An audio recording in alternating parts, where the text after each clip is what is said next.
Good morning, Renny Doyle podcast. Chris, how's it going? It's going good. All things considered, I was just telling you that the air conditioner broke overnight, but it's supposed to be really hot today. But we'll get past it somehow. We always do, you know. By comparison, we only live, as a crow flies, we're probably what, 110 miles? 100 miles, 115 miles away. Somewhere right in there. And by comparison, we had our heater on in the shop this morning at nearly 7,000 feet. And but it did get warm yesterday. It was a toasty 74, I think, up here yesterday. Yeah, it was a toasty 100 plus here yesterday. Yeah, 30 degrees difference down the hill. We sold the swirl salt truck. It's gone. It's out of here. Do you miss it already? No. It's too badass. So no, yeah. Not too many cars that I miss. I miss specialty cars. When the daily drivers, it's like the Subaru right now. I can't wait to get rid of it. I'm ready to go on to the next one. I figured out these people that do yearly leases. I know why. Yeah, they like something new all the time. And I mean, 9 months into it, I'm like, okay, that's what's nice about having the Porsche is we get, new Porsche every couple of weeks. That's not a bad deal, Well, I've had my new to me Mini with me since last week, and it's been nice to drive that around. I zoomed around the valley already this morning, getting my son to school and back, and it was I have fun with it no matter where I'm at. That's cool. Well, there are those cars. It's like even the little Boxster. I get in that. 20 years old. There's something about driving it, and the same with the Chevelle. It's just something about driving it. There's those cars that you never get tired of, but some modern day cars, I don't get tired of them. I dig them, but it's just like, it's change up. I don't know. It is what it is. So, hey, what do you got? What do you got on a shirt? This is a BMW. I believe it's called a 3.0 CSL. It's known as it's kind of known as like the Batmobile. They have some really cool, fins and wings and stuff on them, but they're awesome race cars. I've seen this particular car race at Laguna Seca a number of times during the historics, and it's a beautiful car. So have you ever been up there and some of those classics crash? Yes. It gets you sick. Yeah. Anything worth they're all worth fixing. And there's a lot of people will argue, hey, they're not very original anymore at that point, but that's what you do with race cars, right? You race them, you rub a little bit, you crash a little bit, and then you fix them. And it's I think going back, it's hard for them to really determine how much of a car is original anyway. But as long as they've got that kind of pedigree and history, they're fine, no matter how many new parts they need. So that's cool. Hey, before we dive too in, today is about knowledge is not power. And that's kind of an oxymoron for us because we talk about knowledge being power, but I've seen so much, especially, COVID, the political environment, the world environment, whatever the hell you want to call it. We were just texting with our team behind the scenes, and I said, I want to telepath back. I want a time machine back to 1976. It was the bicentennial. Everything was red, white, and blue. Matter of fact, you got to ask me what's on my shirt. Oh yeah, what's on your shirt? I can't hardly see it though. But We the People, 1776. And the reason I like this is I want to remind everybody that's thinking about this the other day. How old approximately, and not by, but how old is China, the country? Oh, geez. It's got to be way older than our country, that's for sure. Thousands of years, right? Thousands, right? Yeah, thousands. So Japan, how old is Japan? Same thing, goes back thousands of years. Rome, all these different countries, Germany, England, all these different countries. I think we forget that we're 245 years old.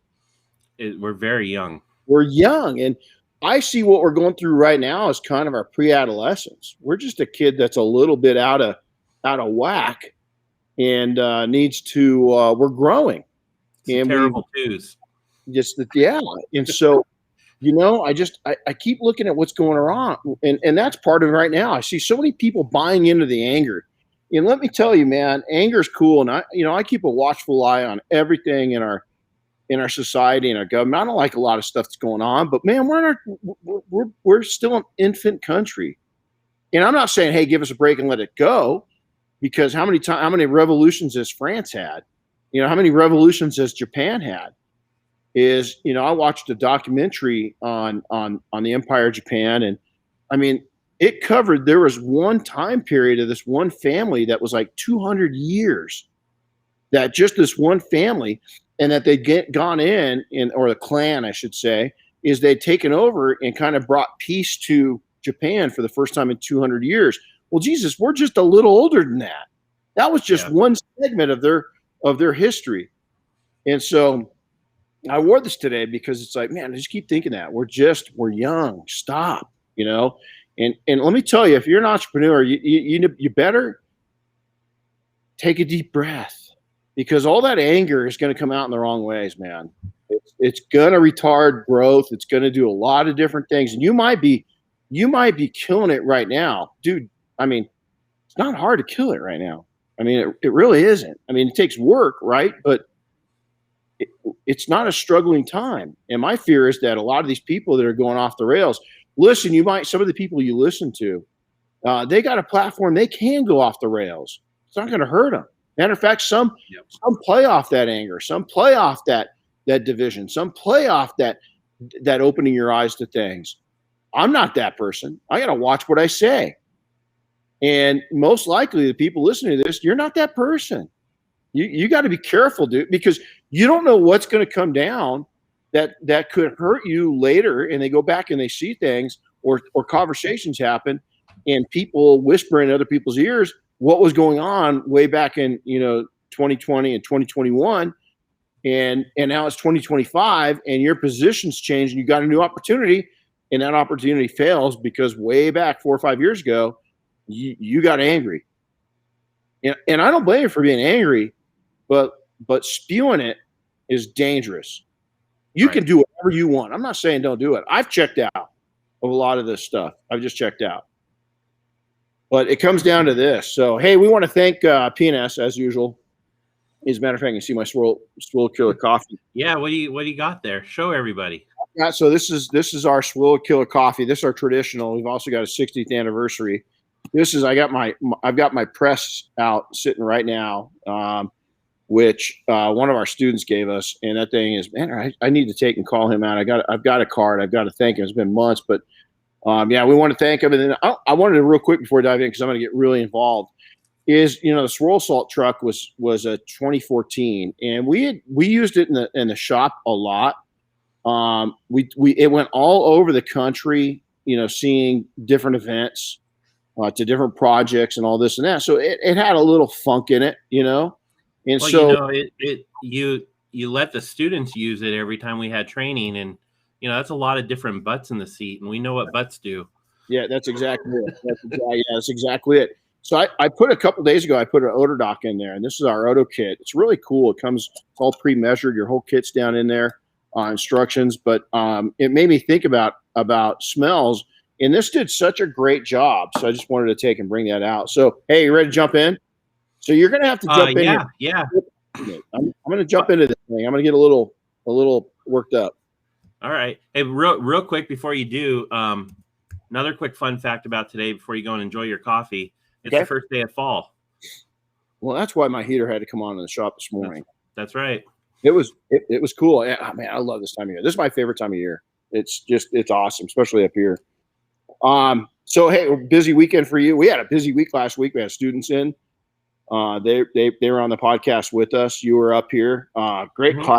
It's always sad to come back in Monday and see him not here. But I drove all the way up to north of Sacramento from Southern California and then back, and man, that made for a long weekend. My poor friends that went with me, we had to haul Rip, my new battle buddies, back.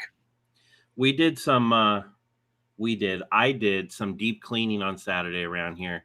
So that I'm a Lego fan and that kind of stuff. So we have our fun, Legos on display here, not too many, but a handful. And they get a little dusty from time to time. And so I actually took them all outside to the garage and I used my steamer on them. Oh, that's cool. And it worked great. Yeah, that's cool. Anybody needs to detail their Legos, a little steam, and then follow that up with compressed air to dry them off, and they come out perfect. I use steam on our shower and all the grout in the corners and stuff like that. I mean, steam on everything. Steam's one of those things. It's pretty badass, All right, so hey, let's talk about knowledge is not power. Let's qualify this a little bit. It is. Knowledge is power, but only when used and harnessed the right way. And I see a lot of people misusing or touting their knowledge. But let me start out with this. Each level, God, let me back up. I want to make sure I lead into the right way. When you treat life right and you have the right attitude and you don't go out and say stupid shit, and I say stupid shit, but I've gotten better at not saying really real dumb stuff as often, especially in a public forum. But when you do that, opportunity hits you. We just had another opportunity. We've had 2 major opportunities land at our feet this week. Now, I don't know what's going to happen with them, but they're opportunities. And each level that I've arrived at has taken specific skill sets to be able to mature to the level to succeed at those levels. You don't start out. I've got an analogy, and I'm gonna use it right now. So later in, I played football from the time I was a little kid all the way up until I even gave it a shot at the college level. Right. Each one of those levels, and a couple of really good friends of mine played in the NFL. At each one of those, all the way going back to Pee Wee football. Okay, we learned to walk, right, as baby. Then we learned so we crawled, we rocked, and then we running around. We're falling. Some people still walk and run like they did when they're 2. But in Pee Wee football, they teach you to run a little different. They teach you to block, throw, tackle, all these different things. And then when you get to middle school, it's a whole nother level up. And then when you get to high school, especially at a competitive level, they're teaching you how to run. When you get to college, they're teaching you how to run. When you get to the NFL, they're teaching you and coaching you how to run. At each one of those levels, you go from a little kid sport, pure passion, to making a living. They're coaching you on how to take and perform. Business is no different. You've got to take and prepare yourself for each level. And if you're in business, it doesn't mean you're at the NFL level yet. It means that maybe you're trying out. Is that just because you open a business doesn't mean you're that. I congratulate you for taking and having the cojones to take and open a business, but it's going to take a bit to start taking and actually succeeding. And so you got to start succeeding. And each level that you get to is going to demand, not ask for, not maybe, it's going to demand. And if you don't have the skill sets, you're not going to make it. Now, the foundation for all this is exactly the same. There's no difference in the foundation. Foundation is the same. But and one of the foundation is being professional. One of the other foundations is taking and learning how to learn and knowing when to learn. One of the foundation items is be coachable throughout your career, not in the beginning, not in the middle, not now, not in the stage I'm at, not at the end. It's all the way through. It's all the way through is you've got to be coachable. Coaches get coaching is because they've got peers. Is that you might listen to Andy, you might listen to all these different podcasters, Joe Rogan. Listen, man, when they get together is with other people, birds of a feather, they talk, they learn, they share. They don't get to the top and stop learning. That's why they're successful. Ed Milet, I love to listen to Ed Milet, man. You know what? He gets together and he's always giving Andy credit for different things that they do. They're constantly sending each other messages. They're constantly sharing things. They're constantly mind mapping things out. They're constantly dreaming. They're constantly saying, hey, what if? They don't. The other thing they have in common too is that they're constantly, as they network together, they're surrounding themselves with like-minded people that are also successful people. Absolutely. Absolutely. Listen, at some point in time, I just had a guy, and I think I've shared this once before, so sorry if I have. I just had somebody, I'm very proud of where I grew up, Colton, California, tough little town. I had somebody tell me on social media I lost my Colton, that my Colton's out of me because I left Colton. Well, that was the goal, man. I needed to move on, right? I love Colton. Would I move back there? I go back. I'm constantly there. Very proud of my heritage, but I moved on. I didn't leave it. I moved on. I moved past it. I love my people in Colton. I love where I grew up. I love, that it's many generations. I didn't lose my Colton. I didn't lose my Colton edge. I changed my Colton edge. I adapted. I couldn't act like I did when I lived in Colton when I was an adolescent. I couldn't get away with it. I wouldn't be anywhere. I would have been stuck on the same exact floor and the same exact elevator, not going up. I would have just sat there. So we hear this all the time. Knowledge is power. The more educated you are, the more you understand, the more you know, the more valuable you become. Chris, you've got a bachelor's degree. What's your degree in? Business communications. Business communications. So mine's a business, and then I've got a master's, believe it or not, in world faiths, so theology. And I did it because I started out as I love faith, and I love faiths, and I love different faiths. I love learning about them because it makes you patient with other people. But I love history. And so I started taking all those classes. And before I knew it, I was like, well, hey, I'm pretty close, so why not? Started out, okay, get this. How the hell did I transition from an MBA to a degree in world faith? Well, that's a good question. I don't know. I was following my passions. I kept taking classes that interest me. And before I know it, I went down a complete different path. Will I ever use that?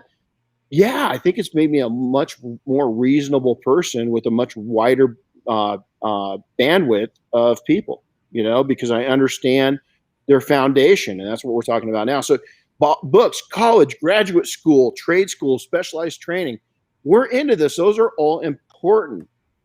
But knowledge alone is not power. It's got to be linked up to everything else. There's street degrees, something that I call street degrees.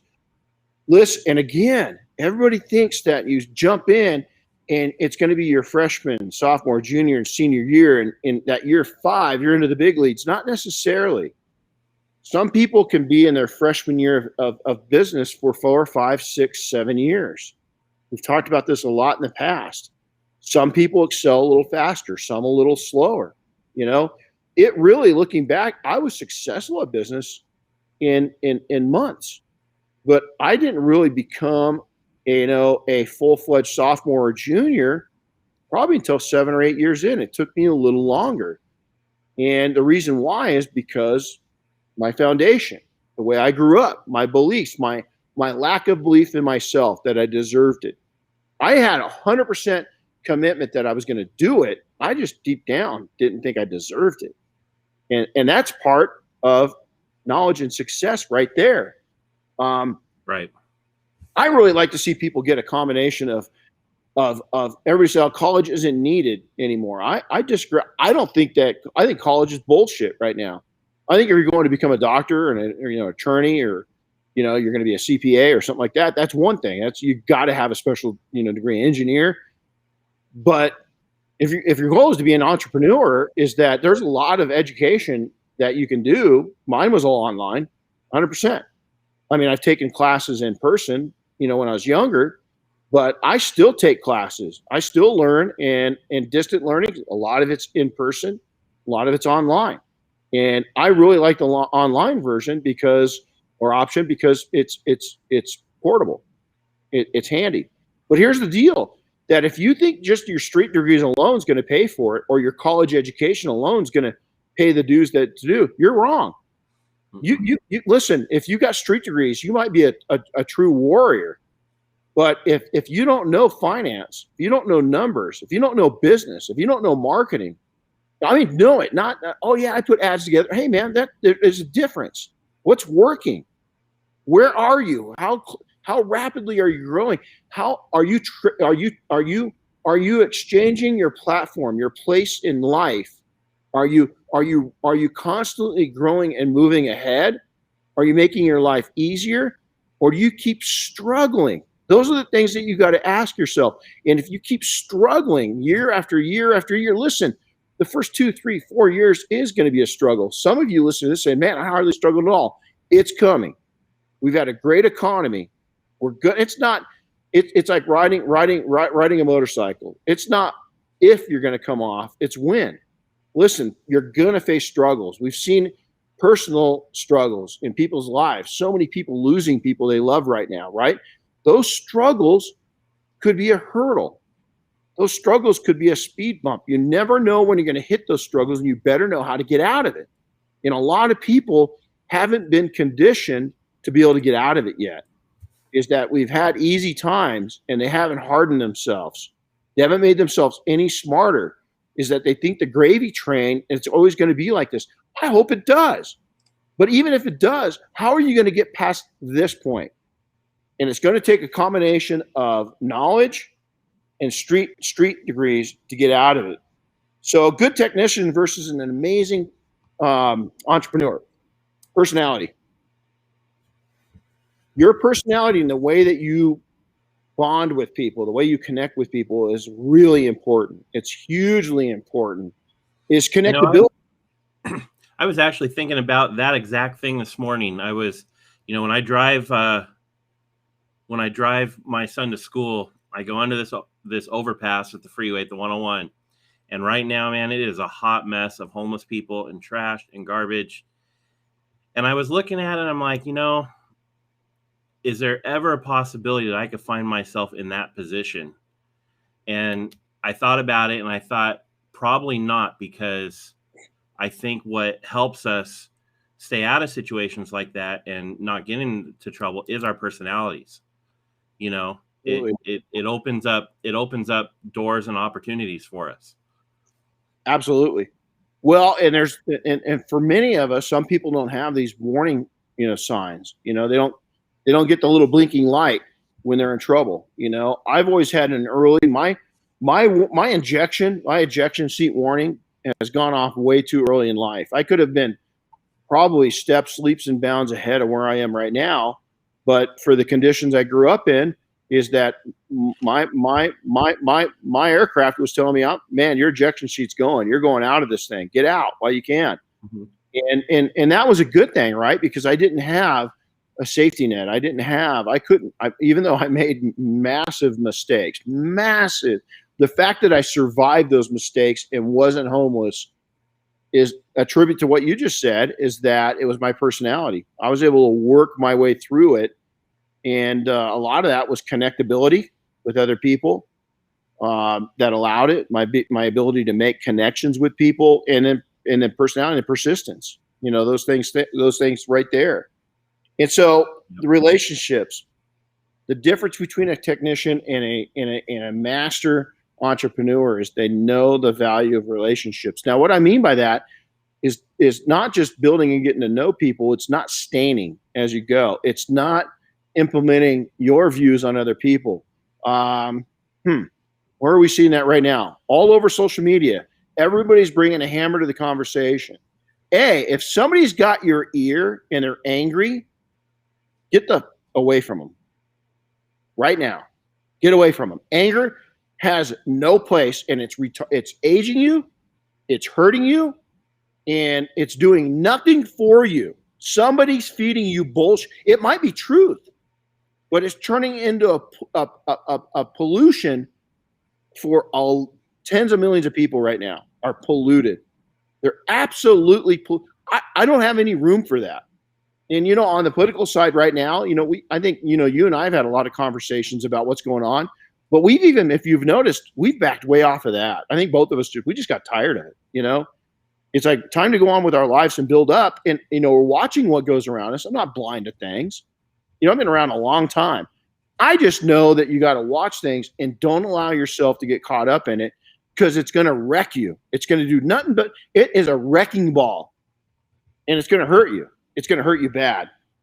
And then, into books. Anybody I know that is really, really, really growing as a person, as an entrepreneur, is into reading, whether it's Audible or fixed books. I got constantly.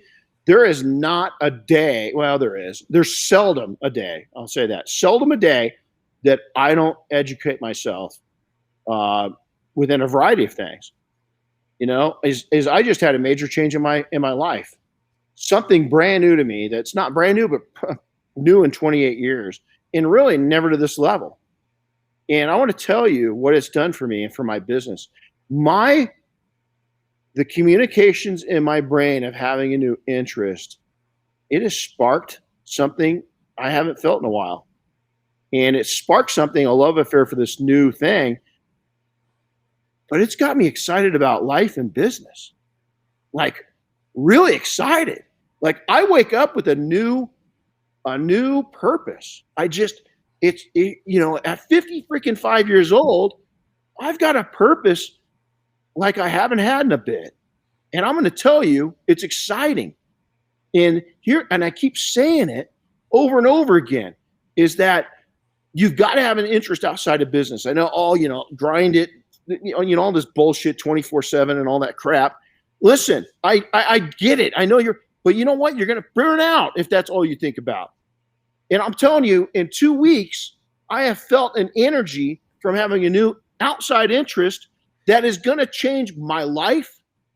It's going to change my family's life. It's going to, Chris, your life, because I am on fire right now. And I don't see that going away for a bit. And so I haven't changed up my own preaching. I had all my same little pockets that I did, for the last 30 years. And it's a shell game. I go from this interest. Ooh, that one's big.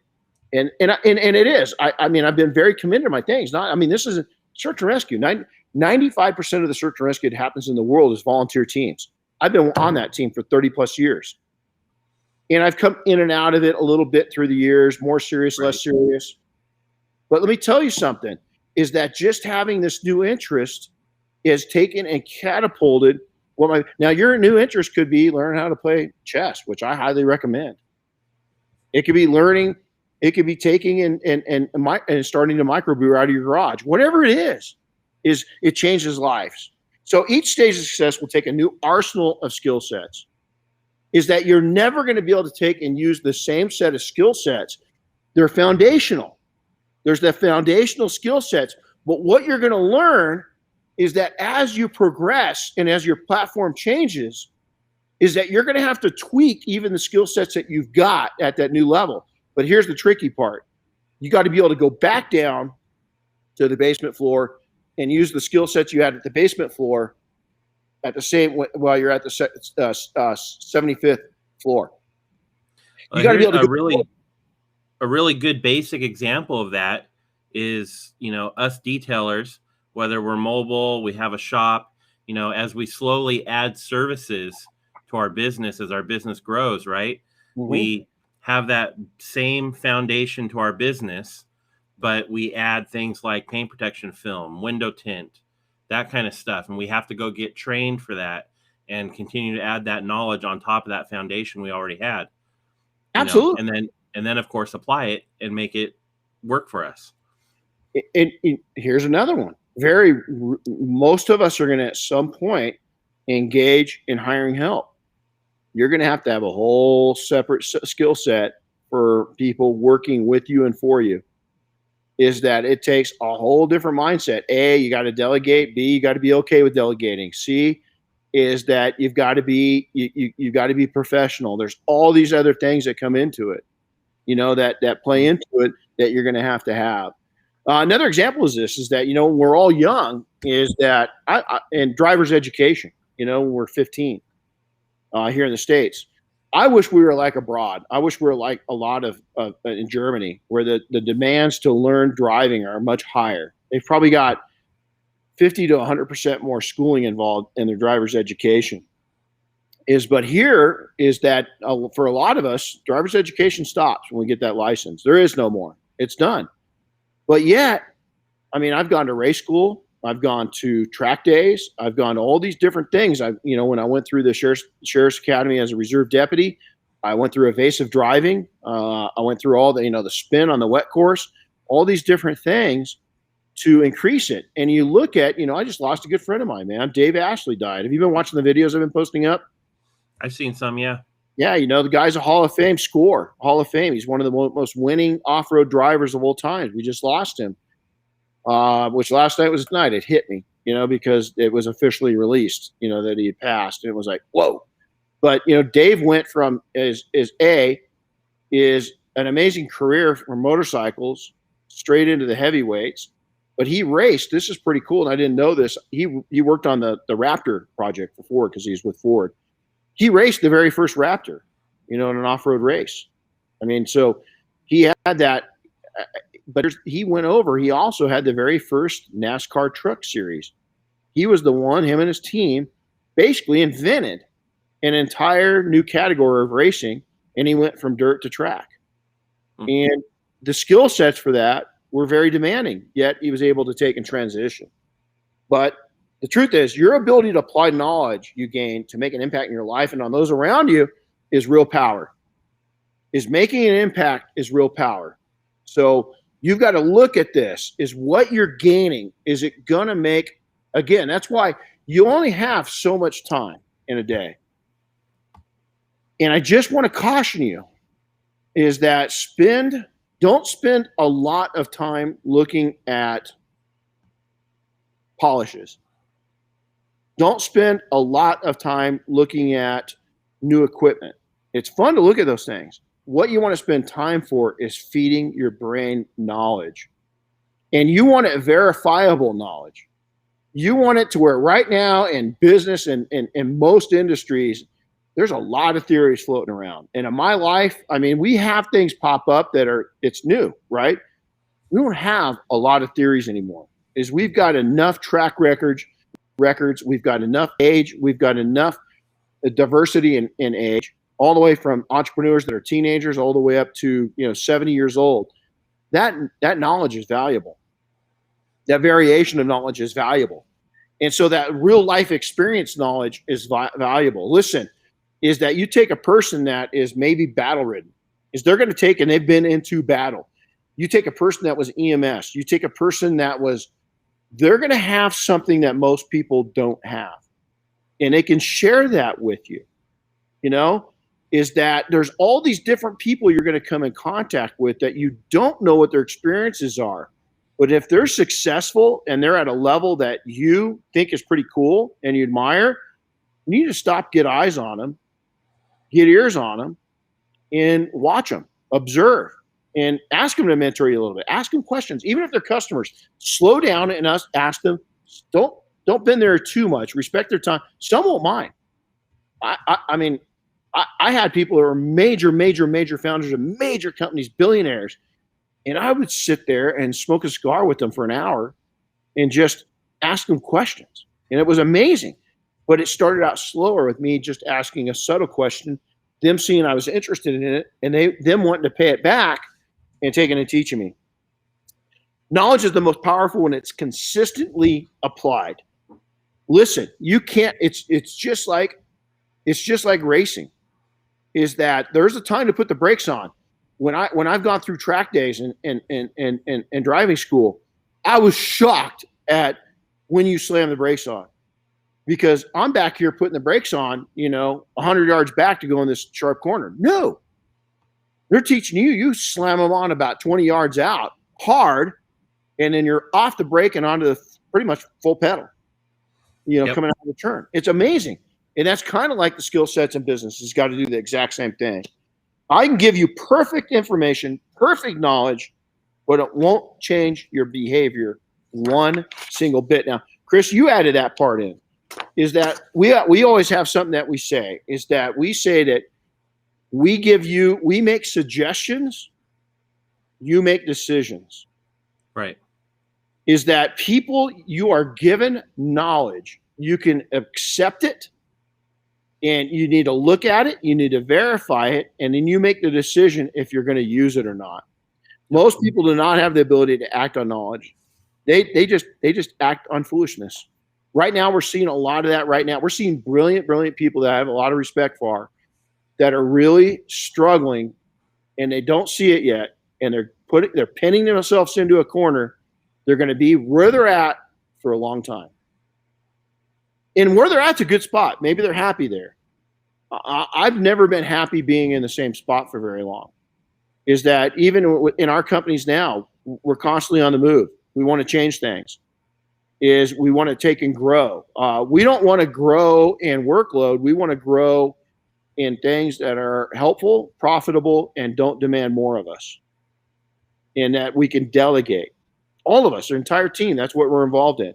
Reasons why people don't act on knowledge. Let's go over this. This is a good list. So, Yeah, Chris, I think so. Any of these that you want to jump in on, please do. Most people ignore knowledge. They straight up ignore it, and they ignore facts. I'm going to add that one in. Facts are when you open your mouth and you start acting foolish, is that things are happening, but you're so foolish you don't see it or you don't realize it. But you're going to realize it too late. And, I've never been on that. I've always been woke up. I was slapped around. I think the difference between me and a lot of people that are going on right now was that when I was young and building, is that when I got slapped, I didn't get angry. I listened. I shut up. I went, oh, God, okay. Wasn't happy that I got slapped, so to say. But I was like, man, that person usually doesn't do that. And looking back at those times, it was a good wake-up call, and I listened to it. A lot of people don't believe it. The knowledge that's coming out, they don't believe. They don't understand it. And this is the scariest part, is they don't say anything when they don't understand it. They don't go any deeper than that, and they don't ask questions. They're too busy to act on it. Oh, I'm busy. I hate that word. They're too busy. I'm too busy. I'm too busy. I'm too busy. Before you know it, you're going to be in the same exact spot and going nowhere. This is one that really hit me, is my confidence. Is that I really limited myself on confidence, not the courage, but the confidence to move ahead. I honestly did not believe deep down that I deserved it. Some people don't have the courage. It scares them, I think that's one of the biggest ones on this list, is that one. That holds people back the most. It does. Taking that leap to act on what they know. It really does. People are terrified. Diane's not a big fan of heights. It's not the height, it's the fall that really bothers her. And so in search and rescue, she wasn't going to be on the edge. She wasn't going to be the over the side team. Now did it hurt her? No, because she picked up different skill sets. But a lot of people, that courage is going to be a big one. A lot of people don't think they have the budget or the resources to do it. Of course you don't. I don't have the budget or the resource of what I want to do next, but I'm going to go figure out a way to do it. You're never going to have the budget or the resources to do it. You got to figure out a way to go do it. Simple as that. Where there's a will, there's a way. And so a lot of people just, they and I was one of those. I harnessed on to where am I going to have to do this? But every time I didn't have the courage to move ahead, I just decided, oh shit, go for it. And did I get hurt? Yeah. Did it kill me? No. Did it get bloody? I got scrapes. I survived. I didn't have any arterial bleeds that I couldn't control. Did it slow me down? Yeah, it also propelled me. So I mean, there's pluses and minuses to that. They don't have leadership skills. This can be changed by simply volunteering, believe it or not, into volunteer organizations. This can, SCORE. We've got an organization called SCORE, and it's executives that go in and help people gain knowledge and abilities. You can get into Toastmasters. You can get into your local chamber and learn what different true business entrepreneurs and educated people are doing. Watch their habits. There's so many things that you can do to build up your leadership skills. Yeah, you could do like our friend Oscar up in Ventura with 805 Detail Shop does. He volunteers for Food Share, and I guarantee you that's gotten him some leadership experience. Absolutely. Military, I mean, Oscar's, Marine, and, all that is, it all helps put into it. Even that, you can go, as I said earlier, volunteer for a search and rescue team. There's so many different things you can do to learn leadership, but it takes time, and you got to be patient. They don't have the ability. A lot of people don't collaborate with others. This is where I see a big problem. A lot of people don't collaborate. It's not that they don't collaborate. They want to control the conversation. They want to come in and join a club and be the club leadership right after they join. Is that collaborating with people means earning your spot. And earning your spot takes time. And you got to prove yourself. If you're not willing to do that in a group or in a club or in an industry, again, I go back, you're going to be stuck. You just don't see it. You're going to be stuck in the same position for a long time. You're going to limit where you're going. Listen, we've got opportunities that you can't. I had 2, like I said, this week. Still don't know where one came from. I'm like, where the hell did that come from? Chris is going, what the hell? Because you haven't heard about it yet. But I learned of both of them yesterday. On Tuesday, I mean, it's popping up, right? So this is a big one. I want you guys to listen to this. Is reasons people don't act on knowledge, or they restrict or retard their knowledge, is that they've got a chip on their shoulders from past life experiences. They might not even know it, but let me tell you, if you constantly have problems getting along with people, and you think, oh, that guy's been a jerk to me. Oh, that guy's being a jerk to me. Oh, I'm not getting accepted. Oh, I'm not doing this. Oh, I'm not. Guess what? It's not the other people. It's you. Have I been in that arena? Yep. I've had to self-check myself a lot, because I remember at a time that, and I haven't admitted this or even thought about it in 30 years, is I grew up in a period where they used the term yuppie. Remember yuppies? I don't know if it's still a term. You don't hear it too much anymore. No, I hated yuppies, because most of them were silver spoon, little babies that got stuff handed to them. And man, I had you could tell I could see somebody, and man, I just had an attitude. It was a chip on my shoulder, because, was I angry because I didn't get raised that way? No, the arrogance, Well, that was my chip. It wasn't their chip. It was my chip. Why the hell did I even think that way? That was the dumbest thing in the world. Thank God it was a short time of my life that I felt that way. So without the motivation, ability to apply all of this knowledge, all of these things, and here's the deal, be honest with yourself. Guess what you're doing? I'm going to go back to where you're restricting where you're going. You might be in a good spot. You might keep excelling where you're at. But if you want to take and super succeed, hyper succeed, is that if you got any of that going on, you better check it, because it's gonna stop you or eliminate you from moving ahead. So what kind of power are we talking about? The ability to influence people or events to accomplish your goals, find success, and live out your dreams. Is when we're taking and dealing with people, is that we are taking, and I never not like manipulation. I don't like manipulation. I like to take in and educate people. I like to take in, I always have. And it's a slow roll. I remember when I first went into business, is that I just refused to be a hard seller, a used car salesperson. Is that I wanted people buying what they needed and spending the money that they had, not overextending. I was very honest. And you know what? That cost me a lot in the beginning. But the foundation I built is that I left a lot of people in the dust that were doing it the other way. So it really, really, by educating people, right? You are influencing them. Absolutely. And in turn, they're becoming say a fan or a champion of you at that point. And that's a really important part of our journey. I can't tell. I've watched a lot of journeys. I watch a lot of journeys. We've got, how many people in our group that were watching their journey? How many people in the industry? How many people in other industries were involved in?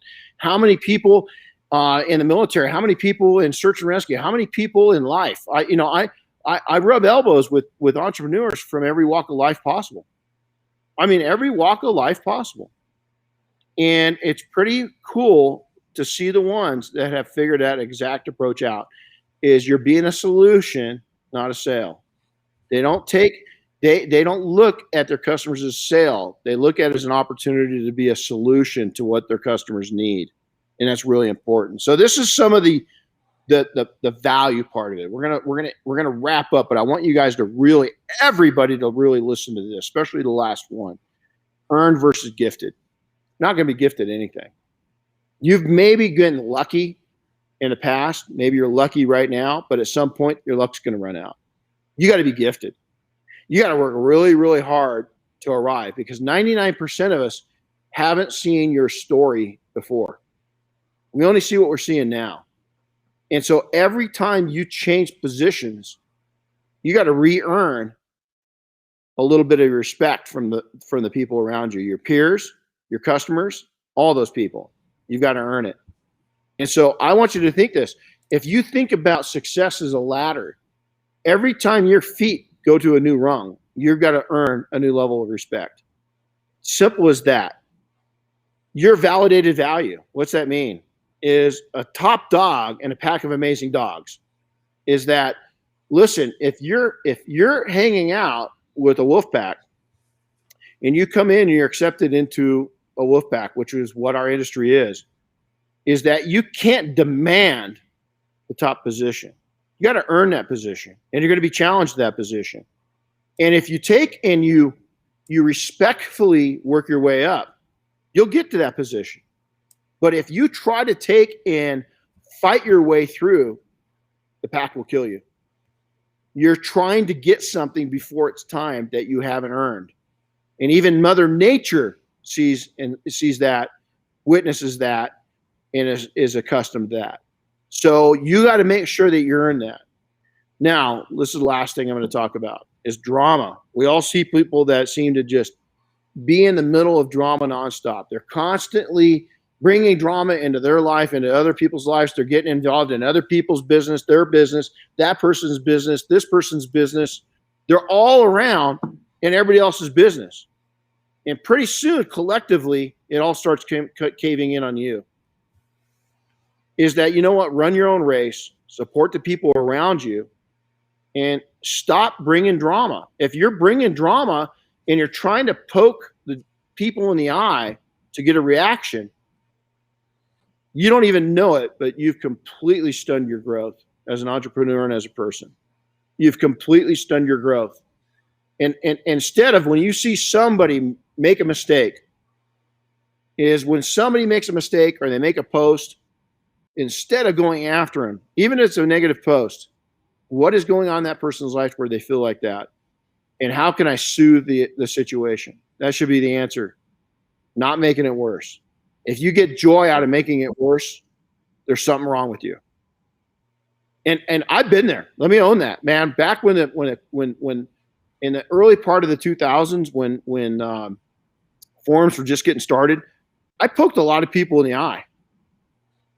And you know what that did to me? It was a total waste of time, a lot of sleepless nights, a lot of chaos, a lot of anger. It didn't last very long, but boy, I sure was glad when that ended. And you know who it was? Me. But it was what fed it. I'm seeing it go on right now. I watch it and I'm like, I know exactly what you're doing. You're not hiding anything from anybody. There's people that don't see it and just think, wow, he's being an asshole. No, you are purposely poking people in the eye to get a reaction. And it's complete and utter bullshit. It's completely not needed. It's a complete waste of time. And all you're doing is stunning where you're going. And you're hurting somebody in the meantime. Now, they might deserve it. They might be a complete asswipe. And they might deserve it. But what if you help change that person's opinion a little bit just by being, hey, man, don't necessarily agree with this post, but hey, I'm here if you need to talk. What a change in opinions. What a change in angles. And I'm telling you, professional. Every single industry's got this. Everything. But you can tell the minor league guys from the major league guys in an instant, and you can tell the minor league people that are going to never make it to the majors because they got the wrong knowledge going on and the wrong outlook and the wrong energy, and they're going to get stuck where they're at. All right. Hey, we want to thank everybody for coming in. So kind of different topic. I don't want people to think I'm scolding, because I'm not. Is what I'm doing is I'm teaching from experience. I've admitted a lot of these things. I used to do a lot of poking. Used to do a lot of flexing. Used to do a lot of this, a lot of that. We saw it. Almost everybody in the industry that I respect has done that. You know, Jim Gogan, I mention his name all the time. We watched all that shit. We partook in it. We were constantly Paja. Somebody ever want to know something? If you're in an event and you see me, come up and ask me about Paja, and I'll tell you a funny story. Or Jim Gogan, Paja. Is that there's a really funny story on that about poking somebody's eye. And it was funny and it was no harm, but it was a complete waste of time looking back at it. So, Chris, we'll see you when we see you. Busy day ahead. Busy couple days. I gotta call the air conditioner guy. You do? Yeah, you do. I've got to go. They called me while we were on this. Oh, geez. Wow, right on. All right, man. Well, hey, everybody have a lovely day, and hope you made an impact. Now, if you like this, please, hit like, hit the share button, make sure to subscribe to us. And again, anything that you want to hear about, topics and so forth, email me, Renny@detailingsuccess.com. We'd love to take, and if there's a topic that you want to hear about specifically, just let us know, and we'd love to talk about it. So you guys take care. Have a wonderful day. Happy detailing all. We'll see you next time.